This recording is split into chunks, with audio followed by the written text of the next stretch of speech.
देशना बुद्ध पर, महावीर पर, कृष्ण पर, सूफिज्म पर, जीसस पर, सभी गीता पर, सभी संतों को ओशो ने पुनर्जीवित किया है और एक जीवन का एक नया ढंग दिया है जीने का, कि कैसे हम बाहर जिंदगी को भी जिए और भीतर शांत भी हो। ओशो का नए मनुष्य का एक स्वप्न है कि मनुष्य, आज का मनुष्य, क्योंकि साइंस बहुत तरक्की कर रही है, बाहर से हमें बहुत कुछ नॉलेज है, उसी तल पर हमें भीतर से भी शांत होना है। उसके लिए अलग अलग सारी साधनाओं की विधियां जो भारत की असली एसेंस है, पूंजी है, उन सबको उजागर किया है। उनकी जो किताबें हैं, उनकी देशनाएं हैं, उनमें सब चीजों का है। और ओशो ध्यान उपवन इसी ओशो की देशना को आगे बढ़ा रहा है।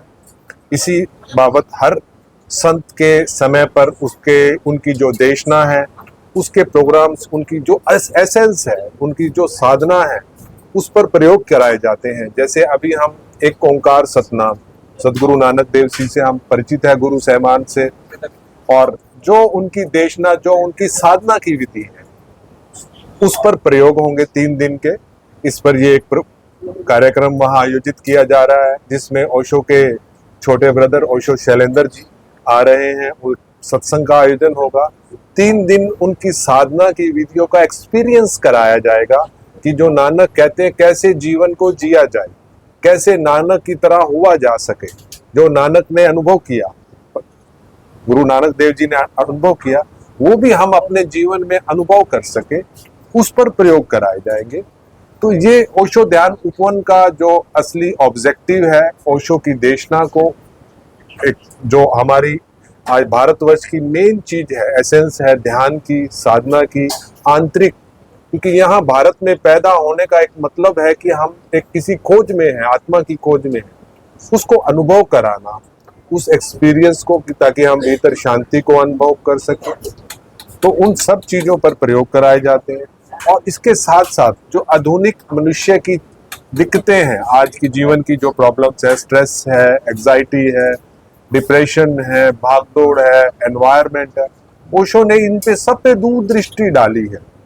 तो ओशो ध्यान उपवन एक तरह का एक रोल मॉडल है, उस तरह का कैसे प्रकृति के साथ लयबद्ध होकर जिया जाए, कैसे इस विराट के साथ लयबद्ध होकर जिया जाए, कैसे बहुत लोगों के साथ मिलकर जिया जाए, जो ओशो की देशना एक कैम्यून की है, उस दिशा पर कुछ काम कर रहा है। तो ये प्रोग्राम उसी दिशा में एक प्रोग्राम की ये डिसाइड हुआ है। इसके बारे में, इसकी और डिटेल से कि गुरु नानक देव जी की क्या शिक्षाएं हैं, किस तरह का प्रोग्राम होने जा रहा है और क्या सत्संग का आयोजन होएगा, उसमें हमारे एक सीनियर आचार्य ओशो शेखर जी हैं, जो पठानकोट से आए हुए हैं। वो थोड़ी सी और आपको इसके बारे में डिटेल से जानकारी देंगे। तो मैं चाहूंगा कि शेखर जी इसके बारे में बताएं। यहाँ पर जो 3 दिवसीय कार्यक्रम होने जा रहा है, एक ओंकार सतनाम उसका टाइटल है, और गुरु नानक देव जी के जपजी साहब के ऊपर ये कार्यक्रम होने जा रहा है। आप सबको विदित होगा कि ओशो ने जपजी साहब के ऊपर 20 प्रवचन दिए और सविस्तार उसकी व्याख्या करी, उसको फिर से हमारे लिए पुनर्जीवित किया।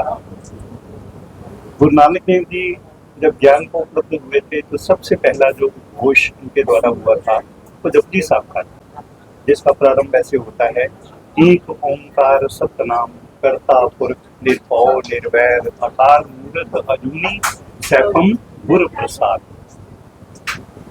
तो ये उनकी पवित्र वाणी जपजी साहब थी। इसके ऊपर बेस्ड है हमारा ये कार्यक्रम, जिसका टाइटल रहेगा एक ओंकार सतनाम। क्योंकि गुरु साहब ने जो कहा है और ओशो ने उसको सविस्तार समझाया है कि ये जो पूरा ब्रह्मांड है, पूरा अस्तित्व है, ये कहाँ से पैदा हुआ? ओंकार से। एक ओंकार, तो इसके पीछे जो मूल शक्ति है, जिसको हम परमात्मा भी कह सकते हैं, वो एक ही शक्ति है और वो ओंकार रूप है, वो ओम स्वरूप है। जैसे हमारे हिंदू धर्म में भी ओम का इतना महत्व है, सभी धर्मों में ओम का महत्व रहा है। तो ये ओम की जो पवित्र ध्वनि पूरे अस्तित्व में गूंज रही है, वो आधार है पूरे अस्तित्व का। उसी को गुरु नानक देव जी ने ओंकार कहा और उसी को सतनाम कहा, क्योंकि परमात्मा का असली नाम तो वही है। वो जो ध्वनि अस्तित्व में गूंज रही है, उसी से सब पैदा होता, उसी में सब लीन हो जाता। तो हमारा ये जो कार्यक्रम है उस ओंकार को जानने के लिए, समझने के लिए और अपनी जिंदगी में उसको जीने के लिए, कि कैसे अपने आप को हम इस योग्य बनाएं कि ओंकार की उस पवित्र ध्वनि को हम पकड़ सकें, सुन सकें, सुन सकें और उसके सुमिरन में बीते हुए, उसके पावन स्मरण में डूबते हुए कैसे हम उसमें लीन हो जाएं। तो पूरी की पूरी हमारी जो साधना है वो गुरु नानक देव जी का जो मार्गदर्शन है और फिर ओशो ने जिस ढंग से उसको समझाया है वही हम पूरा समझने का उसको प्रयास करेंगे। और फिर ओशो द्वारा जो प्रस्तावित ध्यान विधियाँ हैं उनका भी प्रयोग होगा और गुरु ग्रंथ साहब के जो अनेकों शब्द सिख रागी भाइयों ने बहुत भावपूर्वक और बहुत श्रद्धापूर्वक गाए हैं उन सब का भी हम श्रवण करेंगे, उनका अर्थ समझेंगे और उनको भी समझने की कोशिश करेंगे। तो एक बहुत सुंदर कार्यक्रम हमारा ये 3 दिवस रहेगा, 3 दिवस का। और उसकी पूर्णाहुति होगी स्वामी शैलेंद्र सरस्वती जो कि विश्व के अनुज हैं और सौभाग्य से हमारे बीच हैं इस समय। तो वो 13 तारीख को महासत्संग होगा जिसमें फिर टाइटल उसका भी यही रहेगा, एक ओंकार सतनाम। और इस कार्यक्रम की जो पूर्णाहुति है वो उनके उद्बोधन से रहेगी, उनके साथ माँ प्रिया उनकी धर्मपत्नी वो भी रहेंगी और फिर बाद में लंगर भी होगा, लंगर प्रसाद का आयोजन भी वहाँ कुछ ध्यान के साथ में रहेगा। तो ऐसा हमारा कार्यक्रम है और सभी से अनुरोध है कि उस कार्यक्रम में जरूर आइएगा और इसका लाभ लीजिएगा, क्योंकि ये परमार्थिक लाभ जिसको हम कहते हैं, असली जो जीवन का लाभ है और जो मकसद है जिंदगी का जो लक्ष्य है वो तो यही कि हम परमात्मा से जुड़ सकें और हमारा जो अंतिम लक्ष्य है मोक्ष का उसको प्राप्त। ये जो सेवा लग रहा है आपका ये निःशुल्क है? नहीं, इसकी तो फीस रहेगी, लेकिन जो सत्संग है अंत में वो निःशुल्क रहेगा, लंगर निःशुल्क है। जो 13 तारीख का प्रोग्राम होगा वो निःशुल्क है और बाकी जो 2 दिन का आप रहेगा 3 दिन का उसमें मिनिमम सा शुल्क है, बिल्कुल उसमें बहुत व्यवहारिक सा बहुत मिनिमम सा शुल्क। स्वामी संजय जी कोई सांस्कृतिक गीत संगीत का आयोजन भी रहेगा? हाँ, इसी जिसमें जो सत्संग रहेगा उसमें सांची माँ और एक हमारी पूरी आश्रम की टीम संगीत का भी पेश करेंगी और वो संगीत भी भावपूर्वक दशा में, ताकि आपको उस संगीत में वहाँ उपस्थित जो भी लोग हैं उनको उस दशा में जोड़ा जा सके, क्योंकि सत्संग में उपस्थिति एक तरह से एनर्जी ट्रांसफर है। कोई जागा हुआ पुरुष वहाँ उपस्थित होता है, बाकी में वो एनर्जी फ्लो करती है, तो उसमें सबका उस तरह से भाव दशा का बनना, उसके लिए एक संगीत का आयोजन भी रहेगा। मैं चाहूंगा कि सांची माँ बताएं कि किस तरह का संगीत रहेगा। एक ओंकार सतनाम पे आधारित एक कार्यक्रम हो रहा है 3 दिन का और जो शब्दों की श्रृंखला रहेगी, जो गुरु साहिबानों ने इतने गहरे गहरे शब्द दिए, हम सब गाते तो हैं, सुनते तो हैं, लेकिन उसको समझना 3 दिन होगा और उस समझने के साथ साथ ही उन गीतों को उस सत्संग में शामिल किया जाएगा ताकि और गहराई हमें मिले। तो ये शुरुआत में संगीत का रहेगा, शुरुआत का आगाज सत्संग का संगीत की महफिल से होगा, शब्दों से और गहरी भक्ति भाव की श्रृंखला से। जैसा हमारा संगीत होता है हमारी वैसी भाव दशा बनती है। हम फिल्म इंडस्ट्री में होते हैं, बॉलीवुड का म्यूजिक सुनते हैं तो हम एक्सट्रोवर्ट हो जाते हैं, हमारी ऊर्जा बाहर जाती है। वैसे ही जब हम भक्ति के सुनते हैं तो हम इंट्रोवर्ट हो जाते हैं, हमारी भीतर एक ख्याल पैदा होता है और वैसा ही संगीत ये रहेगा। तो आप आइए, इसका हिस्सा बनिएगा और इस गति को निरंतरता देने के लिए ओशो ध्यान उपवन में हर रविवार, प्रत्येक रविवार निःशुल्क और स्वेच्छा अनुसार जो जिसका भाव हो ये ध्यान रहता है। गर्मियों में 9 से 11 बजे तक रहता है और सर्दियों में 10 से 12:30-1 बजे तक चलता है, जिसमें आप सभी कोई भी शामिल हो सकते हैं, ताकि हम बाहर तो तरक्की बहुत कर रहे हैं पर भीतर से उतने खाली होते जा रहे हैं, तो एक बैलेंस बने, एक सम्यकता साधे। और ओशो की यही देशना है, जोरवादी बुद्धा का। शहर से जी कोई सुविधा भी है? अपने व्हीकल से वो आ सकते हैं। ओशो की मैंने जितने भी वीडियोस देखे हैं उनके अंदर एक जो ड्रेस कोड होता है पर्टिकुलर होता है। हाँ जी। 3 दिवसीय कार्यक्रम में कोई भी बंदा है जो पहले ओशो के साथ नहीं जुड़ा, उन्हें भी किसी स्पेसिफिक ड्रेस कोड को आश्रम में गाउन्स रहते हैं जो बड़े कम रेंज के होते हैं, 600 650 के, जो नहीं स्टिच करवा सकते तो वहां से ले सकते हैं। वो मरून कलर के, कार्यक्रम में भी कोई कंपल्शन है? ऐसा कंपल्शन नहीं है। आप अपने खुले वस्त्रों में, सहज वस्त्रों में आ सकते हैं, लेकिन अच्छा है। मैंने जैसे कि कहा कि जैसा हम सुनते हैं, कहते हैं, वैसी हमारी भाव दशा बनती है। तो हमारे वस्त्रों से भी एक बहुत फर्क पड़ता है। जब हम उस तरह के ध्यान के वस्त्र पहनते हैं तो हमारी भाव दशा भी वैसी हो जाती है। तो ऐसा कंपल्शन नहीं है। क्या कोई विशेष कारण इस तरीके के कपड़े?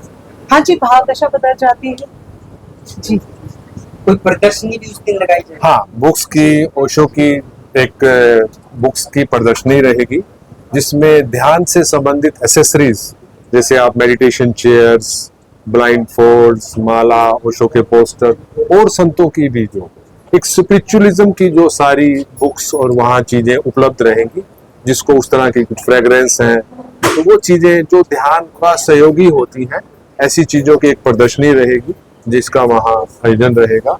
ये सत्संग के दिन 13 तारीख को रहेगी। ओशो की पुस्तकें, ओशो की पुस्तकें, हाँ, तीनों दिन रहेगी।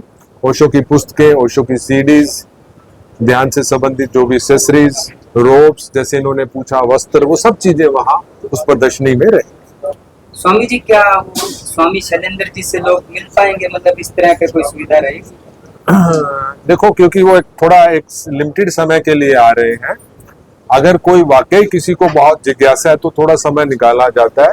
बाकी किसी का कोई प्रश्न है तो एक क्वेश्चन आंसर का टाइम रहता है। आपको लाइफ से संबंधित कोई प्रश्न हो, भीतर से संबंधित, दुनियादारी का नहीं, आपको भीतर कोई सब कुछ होते हुए बेचैन है, जिंदगी में शांति नहीं है, दौड़ रहती है, रिलेशंस में अच्छा नहीं है, जो भी जीवन से संबंधित जो क्वेश्चंस है उसके प्रति आप कोई क्वेश्चन पुट कर सकते, तो उसके बारे में वो अपनी जीवन दृष्टि डालेंगे। ये ध्यान उपवन में सिर्फ मेडिटेशन या ध्यान होता है या काउंसलिंग या कोई बातचीत करते हैं? किसी के मन में कोई विकार है, कोई सवाल है, कुछ चीजें? बहुत सुंदर पूछा कि ध्यान उपवन में दोनों चीजों का आयोजन होता है। ध्यान का तो प्रयोग कराया ही जाता है, परंतु किसी के मन में क्वेश्चन है, अगर मन वहां अटका हुआ है तो हमारे जो आचार्य होते हैं तो वो अपना क्वेश्चन रखते हैं, तो वो उनकी जो अपनी अवेयरनेस, उनकी नॉलेज के हिसाब से उसको इजी बताया जाता है कि ये रास्ता है। तो एक प्रॉपर सारा दिन काउंसलिंग नहीं, पर ध्यान से भीतर के संबंधित कोई अगर आदमी का इशू है, मैंने ये पहले भी कहा, कोई बेचैन है, कोई अशांति है जीवन में, कोई जीवन का मजा ही नहीं आ रहा है, ऐसे लग रहा है कोल्हू की बैल की तरह चले जा रहे हैं, मेरी जिंदगी रोज सुबह होती है, शाम होती है, इसका पता ही नहीं लग रहा, तो ये कैसे किस कारण हो रहा है? तो हम एक जिंदगी को अवेयरनेस से नहीं जी रहे, एक भीड़ का हिस्सा है, जैसे भीड़ दौड़ाई जा रही है ऐसा चले जा रहे।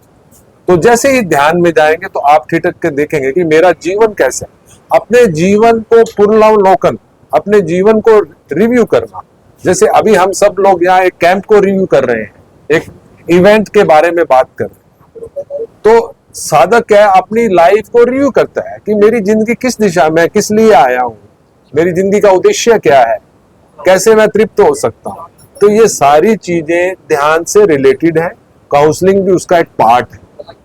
ऐसा बिल्कुल भी नहीं है। ओशो बहुत जिम्मेदारी सिखाते हैं, कुछ श्रृंखल होना नहीं सिखाते, जिम्मेदार होना सिखाते हैं। इसलिए उन्होंने जो ढंग अपने संन्यास का विकसित किया और बताया, उसमें उन्होंने कहा कि संसार को भी संभालना है और अध्यात्म को भी संभालना है एक साथ। तो इस जीवन दर्शन को उन्होंने नाम दिया था जोरवादी बुद्धा। जोरवा का मतलब है कि जो संसार में पूरी जिम्मेवारी के साथ जीता है, उसका पूरा रस लेता है, अपनी सब जिम्मेवारियों का ठीक ढंग से निर्वाह करता है और आनंद भी लेता है जीवन का, लेकिन साथ ही साथ अध्यात्म को भी संभालता है, अपनी आत्मा की तरफ भी गति करता है, परमात्मा से भी जुड़ता है। तो दोनों बातें एक साथ संभालने को ओशो कहते हैं। ओशो कभी भी लापरवाही या उछलिंगता नहीं सिखाते हैं। ओशो का तो जीवन दर्शन पूरी तरह से जिम्मेवार होने का और इस जीवन को पूरा बहुत गहराई से जीने का है, चाहे संसार हो चाहे अध्यात्म। तो ये बड़ी गलत धारणा की आप बात की है जो आपने, वैसा नहीं, बिल्कुल भी।